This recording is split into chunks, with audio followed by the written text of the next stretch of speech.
If you are a product manager, marketer, researcher, designer, engineer, it is likely that you have consumed and conducted a lot of user research. I know at Irrational Labs, we conduct a lot of user research for our clients, but have you conducted research on yourself?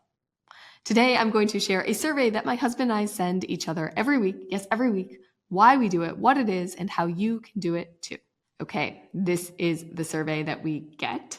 Weekly survey. Do this now. Takes 20 seconds. Do this now, lest you forget. A missed survey is a debt. So what is this survey? Okay, it is a survey, a weekly survey about our 2.5-year-old child, Ray.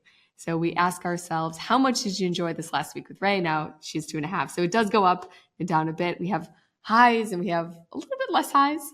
But the most important and most juicy thing here is the comments, because what we're really trying to do is remind ourselves about daily life. A year ago, she had a moment where she turned the light on. What? This week is actually really interesting. She's calling my husband by his first name, Phil. So not Dada, but Phil.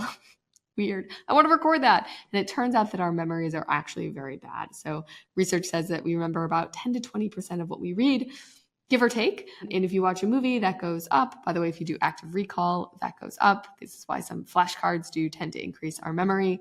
But in general, it's poor. And we have this idea that our future selves are foreign people. This is Hal Hershfeld research. If you think about your retirement self, it's like another person. And yet probably our past selves are also like another person. So your 14-year-old self, your 22-year-old self, like, what was I thinking? And because we don't remember much, this survey is basically trying to give a gift to our future selves and say, hey, look, remember what we did, the small details of life, the small interactions that happened. So this is really a gift to our future selves, and I'm going to show you now how to do it. Okay, so you can create a free Zapier account. You go click Create Zap, very simple. You click Trigger, and you're gonna click Schedule by Zapier.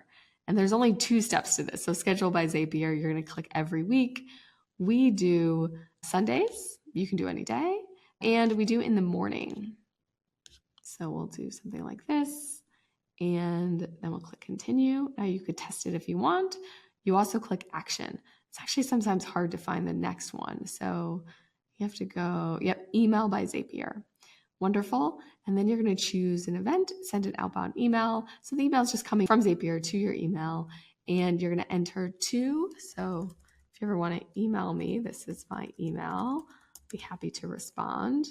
And then the subject will say, do this now, 20 seconds. This is very key. Do not make it long. If you make it too long, you will not do it. So the whole punchline is we have to do it.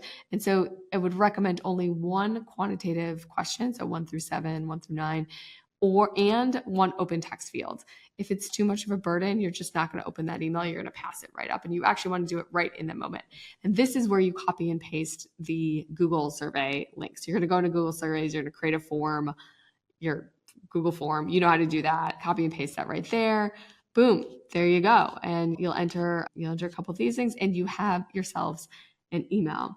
So if you don't have a child, that's okay. You can do it for other kind of life events. If you are starting a new relationship. I've had 2 friends that do this to themselves, where when they first starting, they sent each other a survey, and it really recorded kind of those early moments of being in love, and they just got married. So it's really fun to reflect then, to go back into those early dating times and reflect on what it was like when you first met someone. How sweet. You can also do it at a new job. If you're starting something new in general, you probably have that fresh eyes perspective. And even if you go back after 90 days and look at week 1, you're likely going to have some observations to help the team. Or if you're at 90 days and you hit your 5-year anniversary, go back and reflect on how it was to be a new employee. So these types of gifts that we're giving our future selves are likely to maybe take a little bit of time now, but probably have a lot of payoff later.